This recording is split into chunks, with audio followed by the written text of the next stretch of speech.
Hoy nos acompaña una investigadora y docente que ha dedicado más de 2 décadas en formar generaciones en tecnologías de la información aquí en la Universidad Tecnológica de Morelia. Ha sido directora de carrera, organizadora de congresos nacionales y promotora de la innovación educativa con enfoques tan diversos como la minería de datos y también la neuroeducación. Una voz que conecta la tecnología con la docencia, la gestión con la cultura. Demos la bienvenida a este segundo podcast, UTemas, a Graciela Isolina Martínez Ávila. Iniciamos.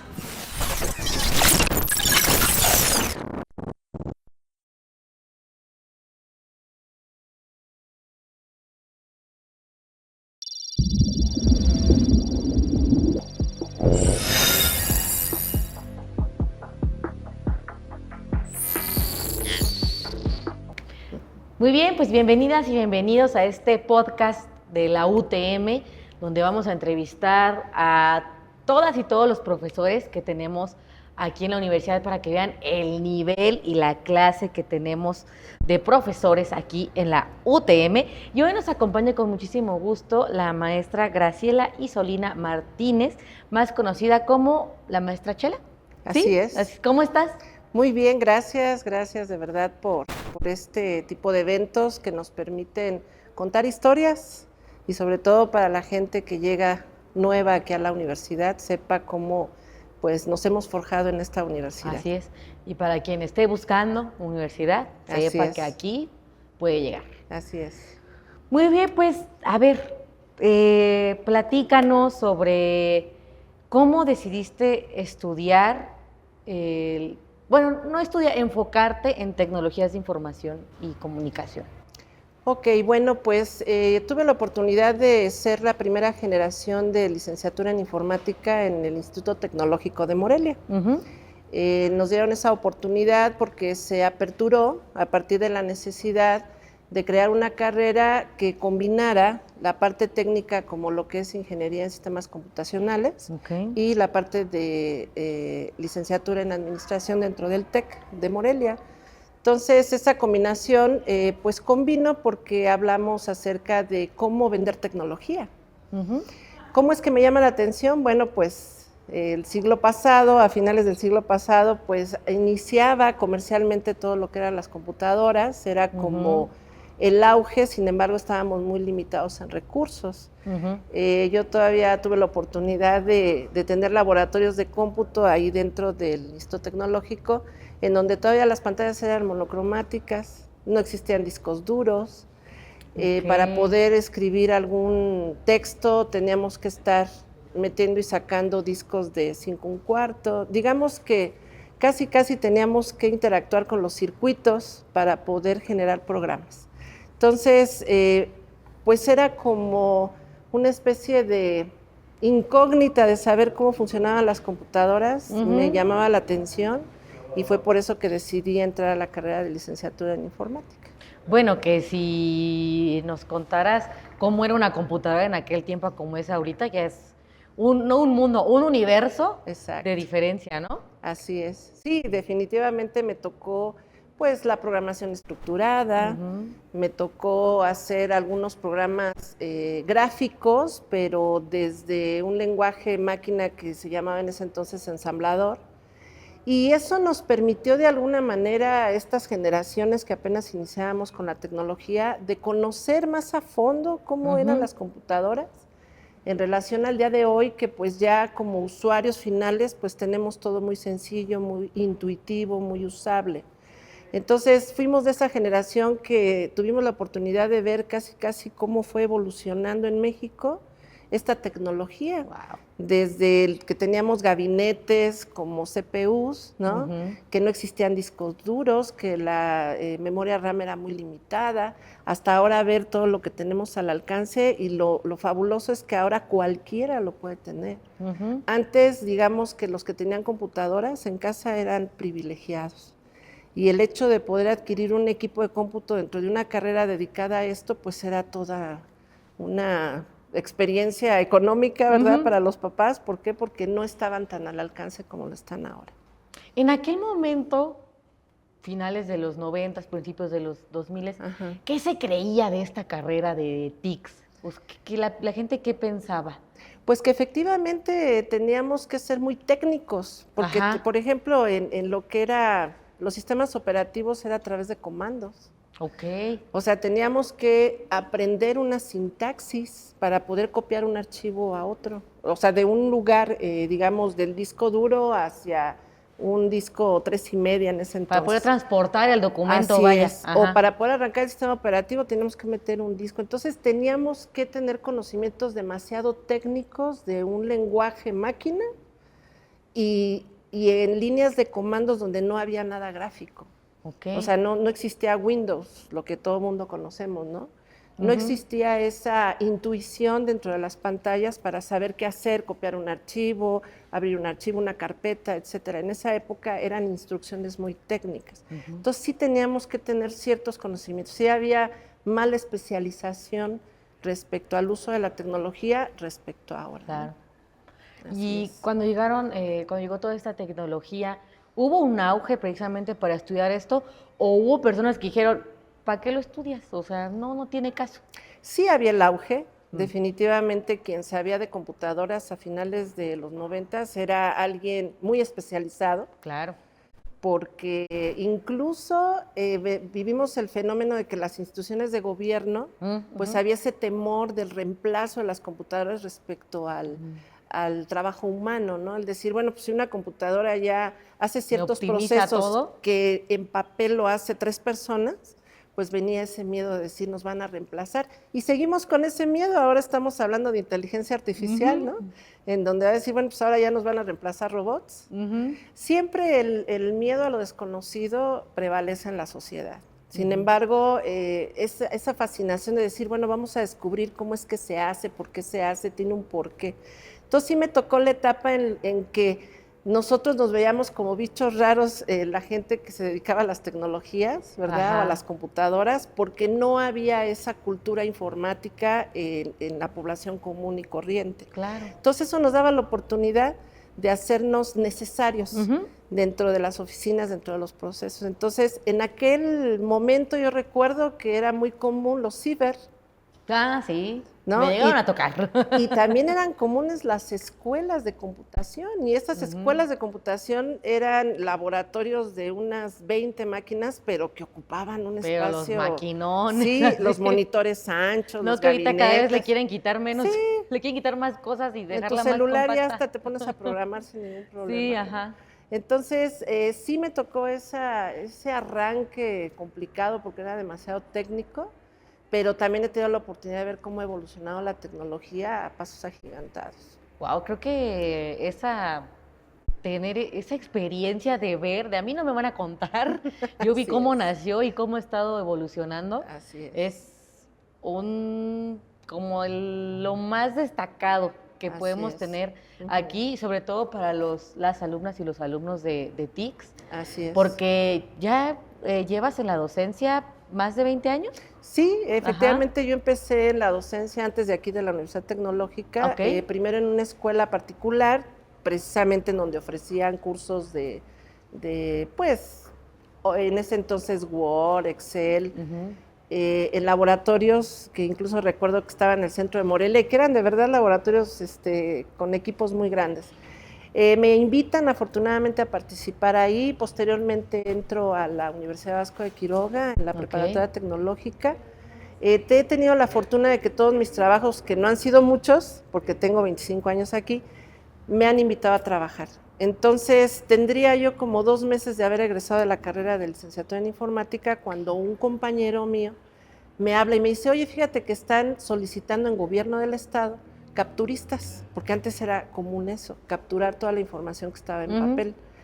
¿Te interesa? Unos 2 meses más o menos. Ay, pues no tengo nada que hacer, acabo de salir, estoy de vacaciones, va. Y duré 4 años en la Secretaría de Desarrollo Agropecuario.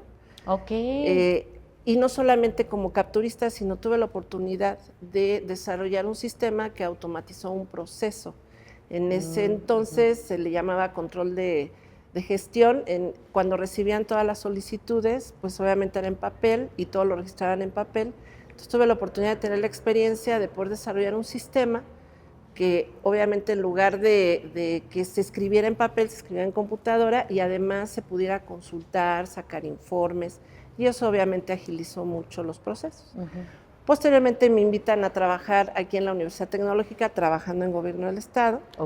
Y en ese entonces como un proyecto en donde yo recuerdo que escuchaba en la radio que había un problema respecto a la donación de este terreno por los industriales. Porque ellos alegaban que esta era una zona industrial y este terreno era para construir industrias o empresas, o sea, no una escuela.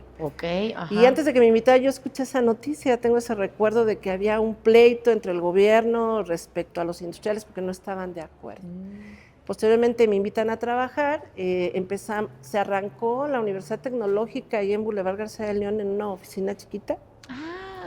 Yo todavía no laboraba para la universidad, pero supe que ahí empezó el proyecto y en septiembre del 2000 se trasladan esa oficinita a otra oficina más grande ahí en Avenida Lázaro Cárdenas, muy cerca del Mercado de Independencia.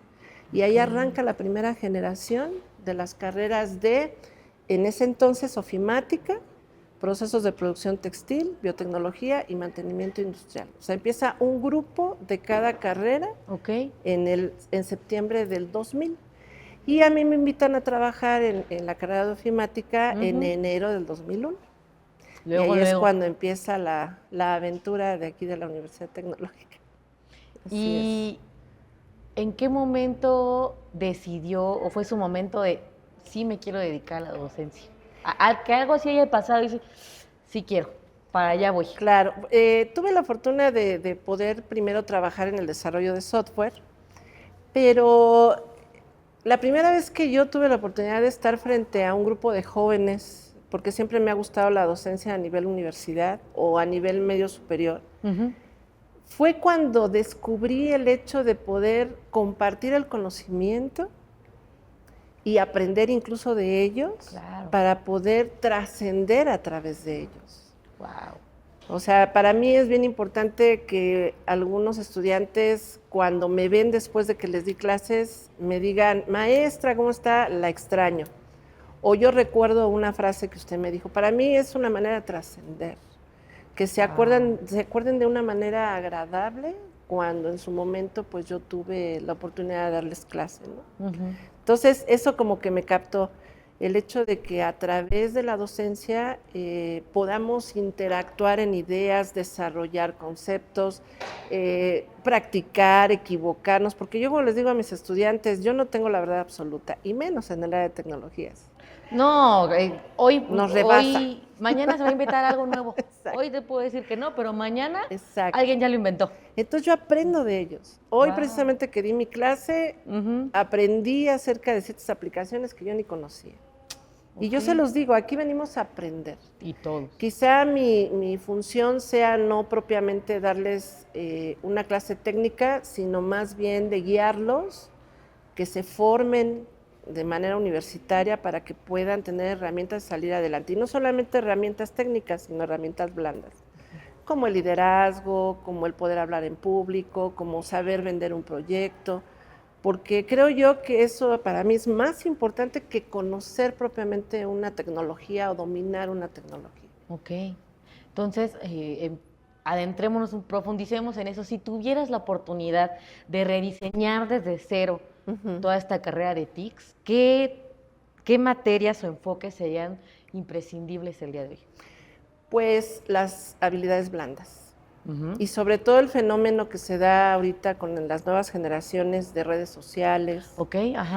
Es increíble cómo ahora les cuesta trabajo a los jóvenes comunicarse personalmente. O sea, su comunicación siempre va a ser a través de una pantalla. Y ahí sí se explayan y todo, pero noto cómo las nuevas generaciones, porque tuve la oportunidad el cuatrimestre pasado de darles a un primer cuatrimestre que venían de la prepa, y noto cómo la mayoría de ellos son introvertidos, les cuesta comunicarse. Entonces, yo creo que debemos, las universidades, enfocarnos en cambiar ese paradigma de enseñanza-aprendizaje, en donde las materias humanísticas, las materias de liderazgo, de colaboración, de comunicación, se tienen que desarrollar más que las técnicas, porque por lo menos en el área de tecnología ya todo está a la mano a través de, pues ahora la inteligencia artificial, de ChatGPT, de Gemini, o sea, ya todo lo tenemos al alcance.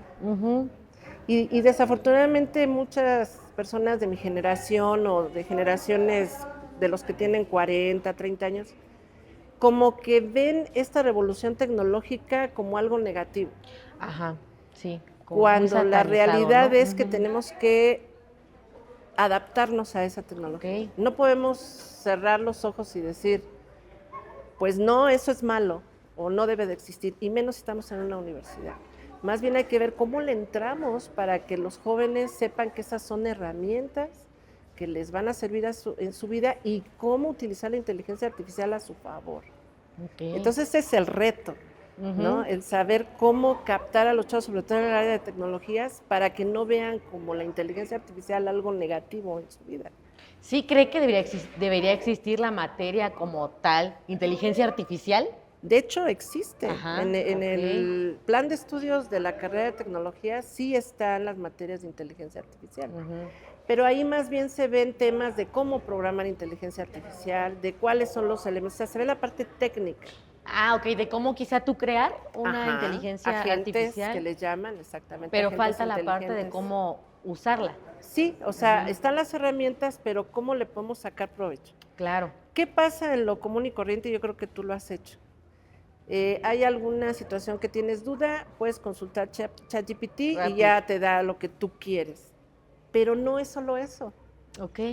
ChatGPT o cualquiera de los chats que hay para inteligencia artificial aprende de ti.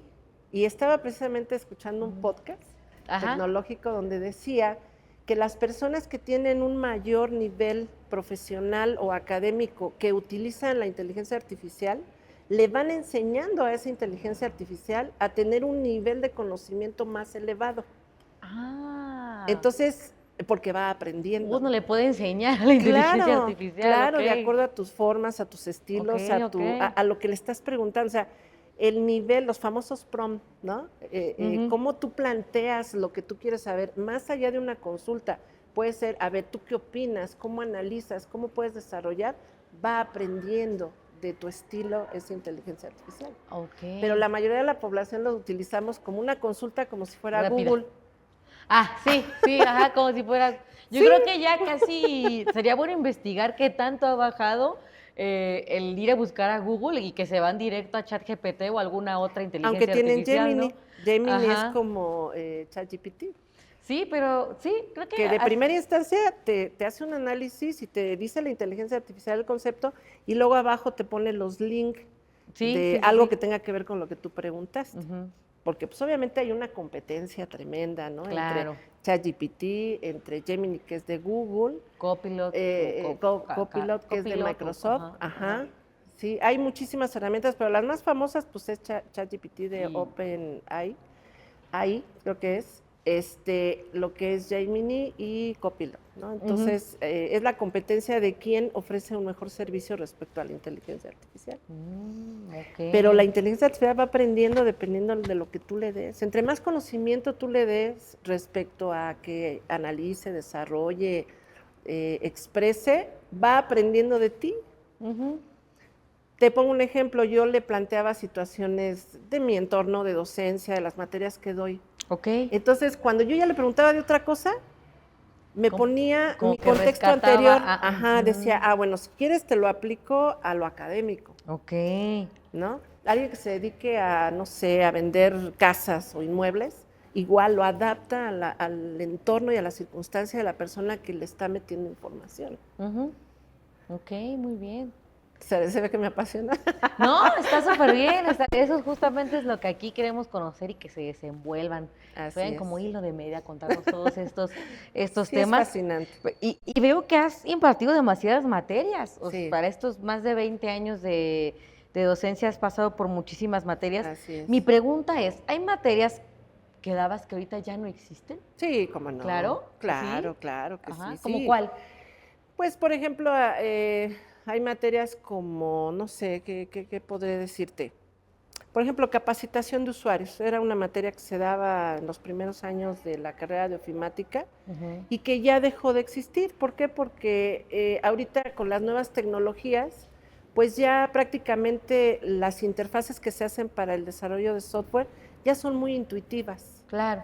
Ya no necesitas un curso de capacitación de usuarios, porque ya las mismas herramientas ya te dicen cómo hacerlo y la misma sociedad está tan involucrada en su mayoría de utilizar este tipo de herramientas que ya no necesitas un curso de capacitación de usuarios. Claro, y como dicen que ya las nuevas generaciones nacen con el celular en la mano, Exacto. ¿no? Actualmente todos los chicos que llegan a la universidad, que estudiaron o terminaron su educación media superior, sí o sí tienen conocimientos de un procesador de textos, de una hoja de cálculo, de presentaciones. Antiguamente era PowerPoint, ahora Canva, pues ha venido a revolucionar toda la parte de presentaciones, diseño.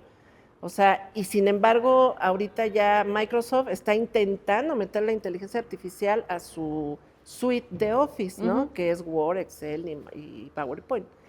Entonces, yo recuerdo que también se daba materias de cómo hacerle mantenimiento lógico y físico a las computadoras. Pero prácticamente eso ya también es obsoleto. ¿Por qué? Porque ya no son las mismas tecnologías, no es el mismo hardware que tenían aquellas computadoras con la tarjeta madre y los slots. Ese ya es un tema de una materia. Antes era una materia y ahora es un tema de que se combina también con herramientas de Office. O sea, digamos que 3 materias que existían anteriormente se reducen a 3 unidades en una sola materia. Entonces sí ha habido una evolución, obviamente. ¿Hay algo en aquel tiempo cuando comenzabas a enseñar que creías imposible y ahorita existe? Pues, ¿qué puede ser? Sí, ¿cómo no? Pues ya existen, en términos de programación, todo hecho. Antiguamente, y digo antiguamente porque cuando uno quería hacer, por ejemplo, un software para inventario, control de inventarios, era desde cero. Desde crear las bases de datos, crear la interfaz gráfica, pero dentro de la misma interfaz gráfica tú tenías que programar de manera estructurada para hacerle el cuadrito, para ponerle el tipo de letra, o sea, casi de cero. Actualmente ya no hay necesidad de eso porque ya todo está hecho. Todos esos códigos ya existen en Internet. ¿Y eso era un momento que veías imposible o Sí. muy demasiado lejano? Exactamente, ahorita casi los jóvenes ya no se meten a hacer código. Pues ya. Ya las herramientas mismas generan el código. Entonces, ¿qué le digo a los muchachos? Su talento actual es, 1, saber la necesidad del cliente, claro, entender cuál es su necesidad en tecnologías y tomar todos los elementos que ustedes tienen y saber integrarlos para poderles ofrecer una solución. Ese es el talento ahora, no de programar, sino de cómo vender ese producto, cómo captar esa necesidad y saber cómo integrar los elementos que ya existen para ofrecer una solución tecnológica al cliente. Entonces, yo jamás imaginé que en algún momento pudiéramos hacer esa combinación de códigos que ya se tienen. Y ahora con la inteligencia artificial vuelvo a lo mismo. Ya ni se diga. A ver, hazme una aplicación que se dedique a eso. Te avienta todo el código o a donde consultes, en donde ya existen librerías, donde ya existen elementos, componentes, que lo único que tienes que hacer es saberlos combinar, integrar para poder lograr lo que se necesita. Muy bien. ¿Cuál ha sido la materia que más le ha apasionado impartir? Precisamente ingeniería de software. ¿Por qué? Porque es la manera de cómo vas a ganar dinero por lo que sabes hacer. O sea, la ingeniería de software abarca desde la detección de requerimientos hasta el mantenimiento del software que ya se vendió. O sea, pasa por todos esos procesos. Desde el requerimiento, desde el modelado de ese software, obviamente desde la programación, posteriormente la implementación de esa tecnología, pues obviamente en el hardware que se requiere para que el usuario tenga acceso a esa tecnología y la manera en que lo mantienes. Todo eso es negocio.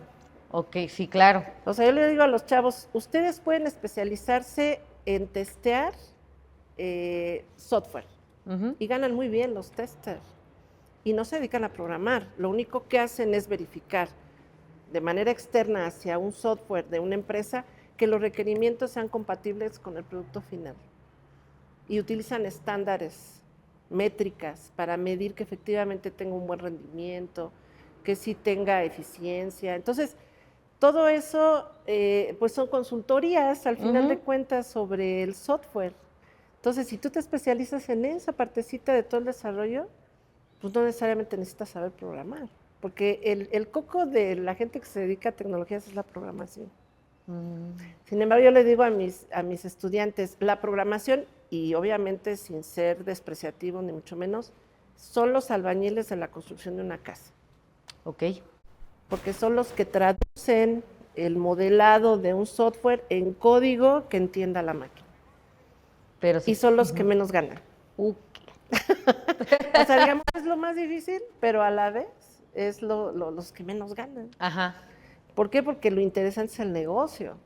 Sí, pues ¿dónde está O sea, el no es que billete? programes, claro que cuando Ajá. eres estudiante haces todo, ¿no? Desde captar la necesidad, modelar, programar, hacer las pruebas, implementar el software, darle mantenimiento. ¿Por qué? Porque estás empezando. Pero ya las grandes empresas que se dedican a las tecnologías, pues tienen áreas muy específicas para cada paso del proceso de la ingeniería del software.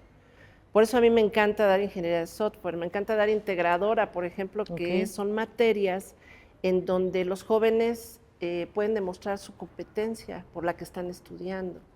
Entonces, al demostrar la competencia, tienen que desarrollar un producto final que pueda satisfacer una necesidad de la vida real. Y normalmente esas materias se dan previo a que ellos se vayan a la estadía. Aquí en nuestra universidad la estadía es el periodo en donde están 100% del tiempo en una empresa o en una institución o en el sector productivo, pero están respaldados por un asesor universitario o académico. Asimismo, se le asigna dentro de la empresa un asesor externo o empresarial y en conjunto construyen ese proyecto y con ese proyecto se titulan. O sea, este modelo que es tan hermoso, ahora estoy enamorada del modelo de las universidades tecnológicas porque tiene varias ventajas. La primera, que en 2 años ya obtienes una cédula y un título. Ya tú puedes ofrecer tus servicios porque ya tienes una cédula profesional como técnico superior universitario. Pero el sexto cuatrimestre es el que te comento, el periodo de estadía. Entonces, la ventaja de eso es que en menos de 2 años ya los insertamos en el sector productivo y muchas veces las empresas los apoyan para que sigan estudiando la ingeniería, pero ya con un trabajo. Muy Lo bien. que no pasa con los modelos convencionales de otras universidades. Exactamente. Y que creo que nos tocó a ti y a mí estudiar, que hasta que terminas tus 4 años o 5 años, sales al sector ya te avientan productivo. al mundo. Exactamente. Otra ventaja es que tienen 2 periodos. El siguiente es el de ingeniería, que también es estadía, el último cuatrimestre de ingeniería. Entonces, cuando salen ya formalmente a trabajar, ya tienen 8 meses de experiencia. ¿Por qué? Porque trabajaron en estos periodos de estadía para poderse titular. Entonces, salen ya con relaciones laborales en el sector productivo y además con la experiencia de haber trabajado en proyectos reales. Aquí nosotros no hacemos, a excepción de maestría, no hacen exámenes recepcionales ni tesis. O sea, es un reporte técnico de la solución que tú implementaste durante esos 4 meses y con eso se titulan los jóvenes, para desarrollar lo que ya se entendió. Entonces, perdón. No, adelante. ¿Hay una cualidad que se necesite para esa detección de una necesidad? La más básica, que es saber escuchar. Y que no muchos sabemos. ¿Qué mencionar? Y no prejuiciar el dicho del cliente, ¿no? Porque desafortunadamente pocos saben escuchar. ¿Qué quiere decir? Guardar silencio, 5 sentidos de enfoque hacia lo que está diciendo el cliente sobre su necesidad. Y no, porque desgraciadamente a veces por nuestras historias prejuiciamos el dicho del otro, ¿no?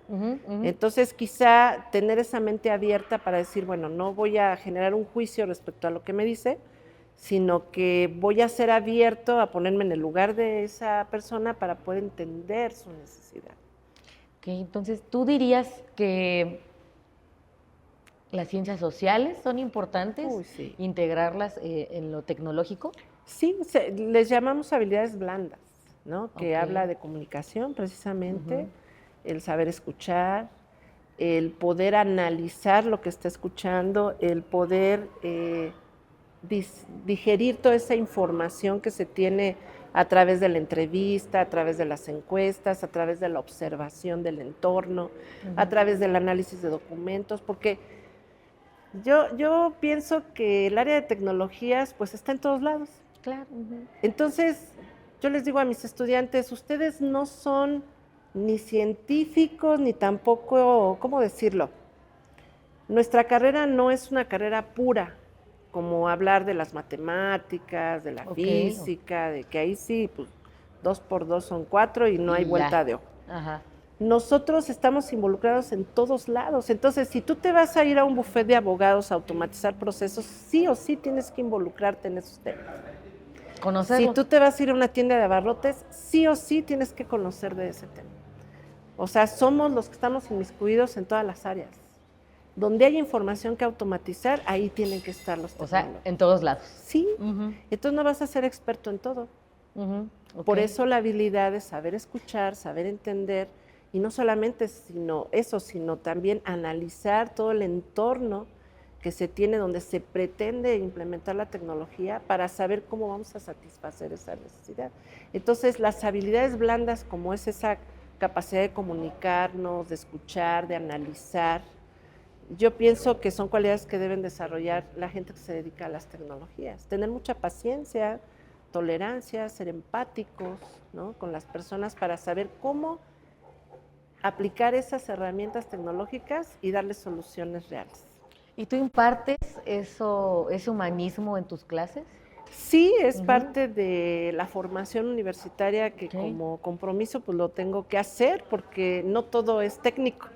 Sin embargo, afortunadamente los nuevos programas que se tienen ya en las carreras que fueron actualizados en el 2024, a finales del 2024, en septiembre me parece, ya fue que se implementaron, sí ya hay esa preocupación respecto a impartir materias humanísticas. Sí. Y hacemos un poquito de historia respecto a las universidades tecnológicas.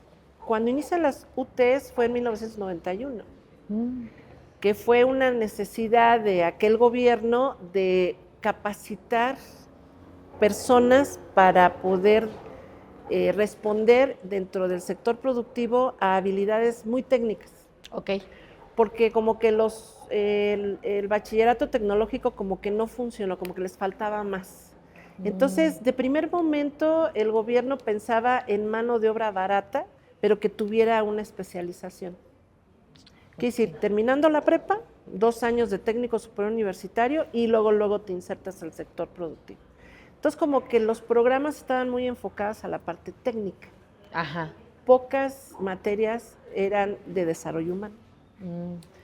Entonces así fue por muchos años. Luego vino la necesidad de las ingenierías porque muchos de los que terminaban su técnico superior decían, es que yo quiero aprender más, ya quiero tener un nivel superior. Entonces no existía un modelo similar que le reconociera las materias que llevó en técnico superior y que pudiera darle continuidad, sino que las universidades convencionales tenían que empezar de cero. Entonces, dada esa necesidad, en el 2009, en aquel entonces la Coordinación General de Universidades Tecnológicas implementa la continuidad para lograr la ingeniería. Entonces, al año, o sea, terminaban su TSU y al año 8 meses, pues ya podían adquirir el nivel superior. Entonces, esa fue una evolución importante dentro de la trayectoria de las universidades tecnológicas.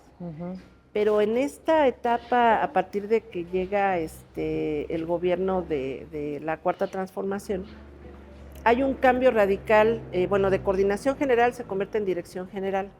Entonces, la directora general de UTES y Politécnicas tiene esa, digamos, consigna de que los programas se vuelvan humanísticos, que no veamos a los jóvenes como mano de obra barata, especializada en algo.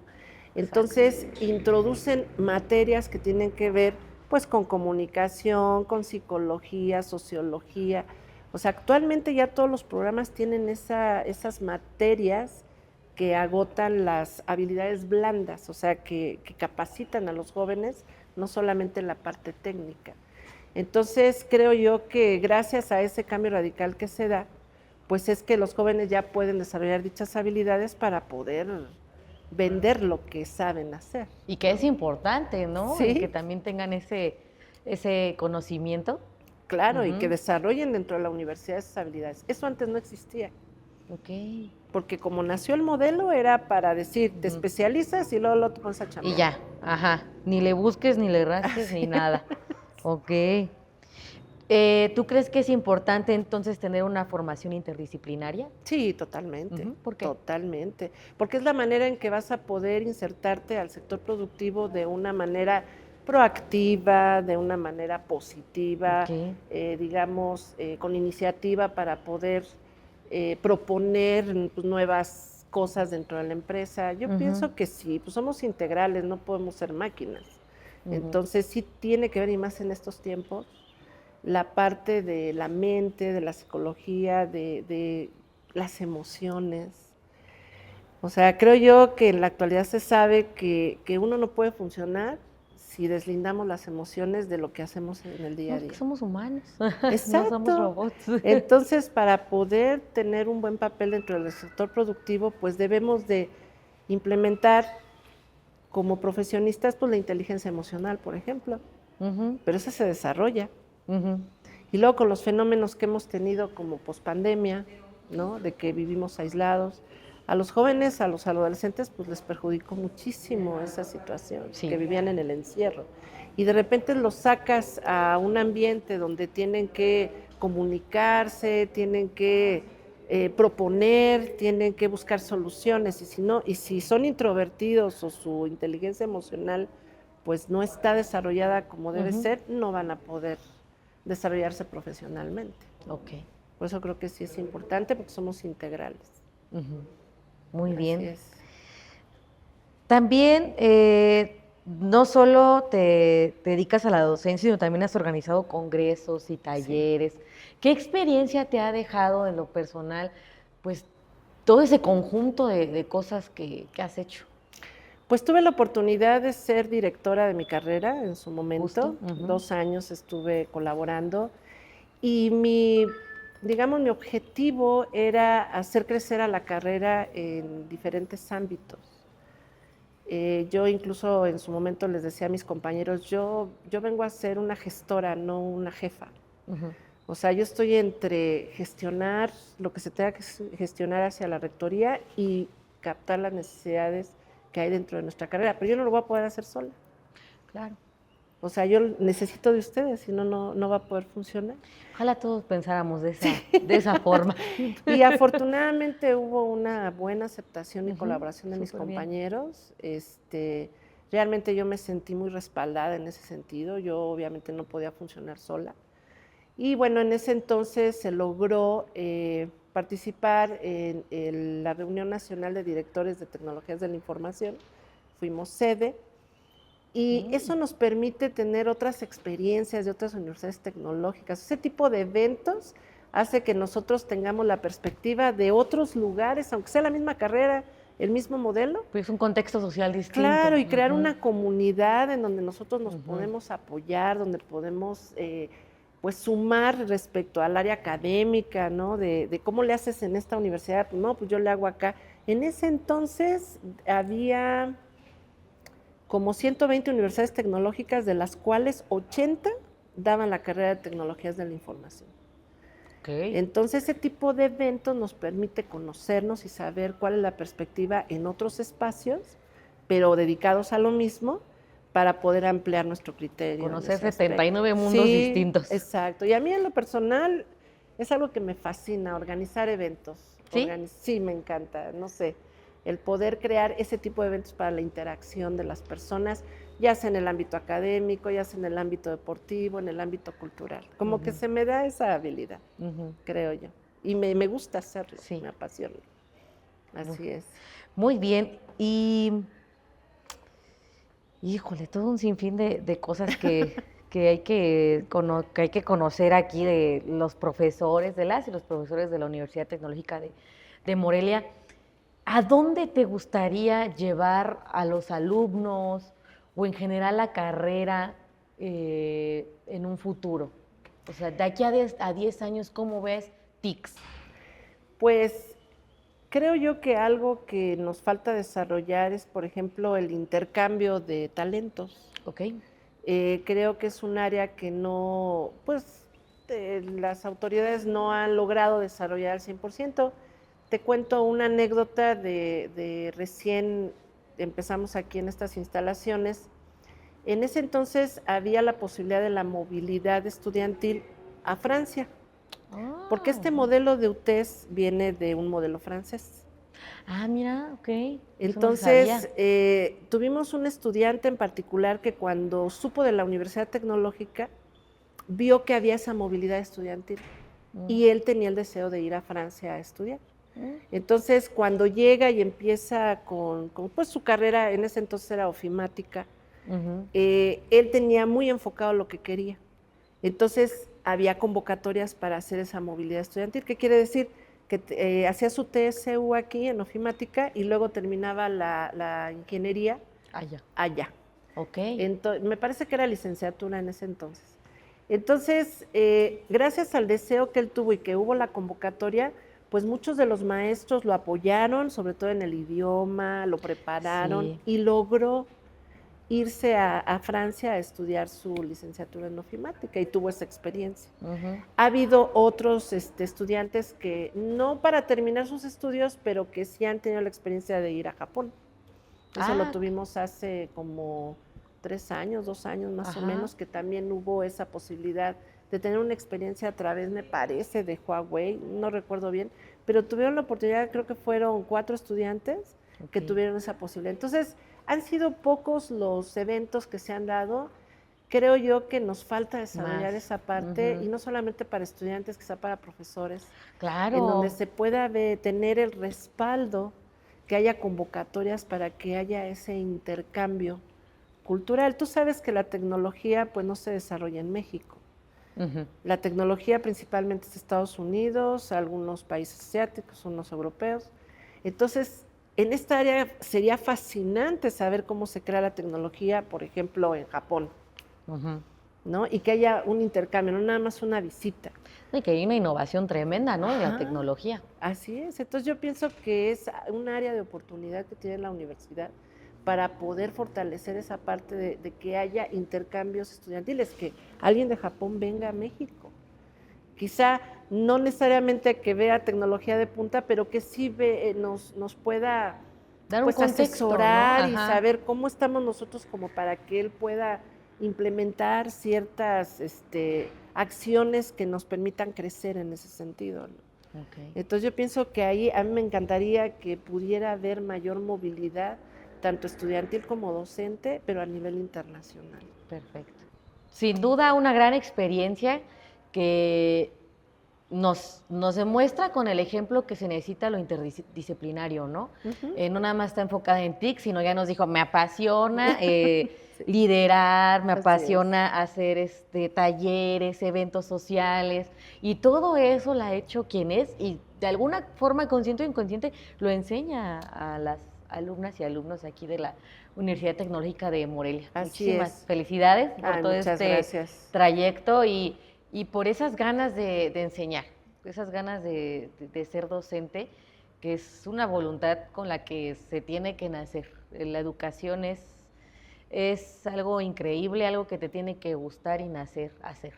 Efectivamente, creo yo que es una labor social, porque es un gran compromiso el poder invitar a los estudiantes, inspirar a otros seres humanos a que a través de la educación puedan mejorar su entorno, que puedan ser productivos, que puedan a través de estas herramientas que adquieren en la universidad mejorar sus ingresos, mejorar su estilo de vida.